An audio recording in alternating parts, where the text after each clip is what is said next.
কায়দায় বাচ্চা চুরি, প্রকাশ্য দিবালোকে বাঙ্গিটোলা স্বাস্থ্যকেন্দ্র থেকে শিশু চুরির ঘটনায় চাঞ্চল্য ছড়ালো। ফিল্মে কায়দায় বাচ্চা চুরি, প্রকাশ্য দিবালোকে বাঙ্গিটোলা স্বাস্থ্যকেন্দ্র থেকে 11 দিনের শিশু চুরির ঘটনায় চাঞ্চল্য।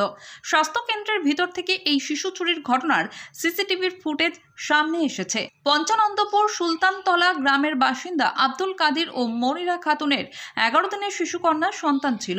বাঙ্গিটোলা স্বাস্থ্যকেন্দ্রে শিশু জন্ম হয়। আজ ওই শিশুটিকে চিকিৎসক ইমদাদুল আলমকে দেখতে আসে তার বাবা মা।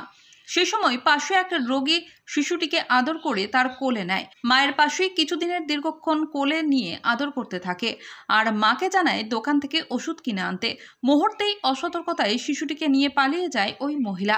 শিশুটির বাবা আব্দুল কাদের বিষয়টি নিয়ে পুলিশ এবং স্বাস্থ্যকেন্দ্র BMOH-কে অভিযোগ জানিয়েছে। গোটা ঘটনার তদন্তে নেমেছে মোথাবাড়ি থানার পুলিশ। স্বাস্থ্যকেন্দ্রের সিসি ক্যামেরা থেকে ওই মহিলাকে চিহ্নিত করা গেছে। এলাকায় সোশ্যাল মিডিয়ায় ওই মহিলার নামে ছবি দিয়ে হুলিয়া জারি করা হয়েছে। মনিরা খাতুন জানিয়েছেন 11 দিনের কন্যা সন্তান ছিল। কাল শরীরটা খারাপ হয় ডাক্তার দেখাতে এসেছিলাম। ওই মেয়েটিও আমার পাশে বসেছিল, ডাক্তার দেখাতে এসেছিল। পাশে বসে আমার সঙ্গে অনেক গল্প করেছে। আমার সন্তান যখন কাঁদছিল তখন সে আগ বাড়িয়ে এসে সন্তানকে চুপ করিয়ে দিয়েছিল। আমাকে বলল, আমি দেখছি, আপনি ওষুধ নিয়ে আসেন।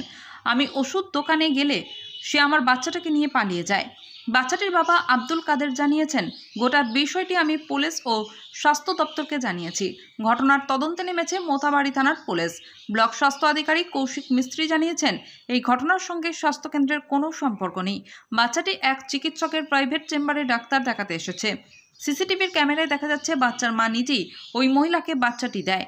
দীর্ঘক্ষণ তার কোলে সেই বাচ্চাটি ছিল, কিন্তু হঠাৎ বাচ্চাকে নিয়ে মেয়েটি পালিয়ে যায়। আমি গোটা বিষয়টি পুলিশকে জানিয়েছি। সিসিটিভির সম্পূর্ণ ফুটেজ পুলিশকে দিয়েছি। পুলিশ তদন্ত করে দেখছে।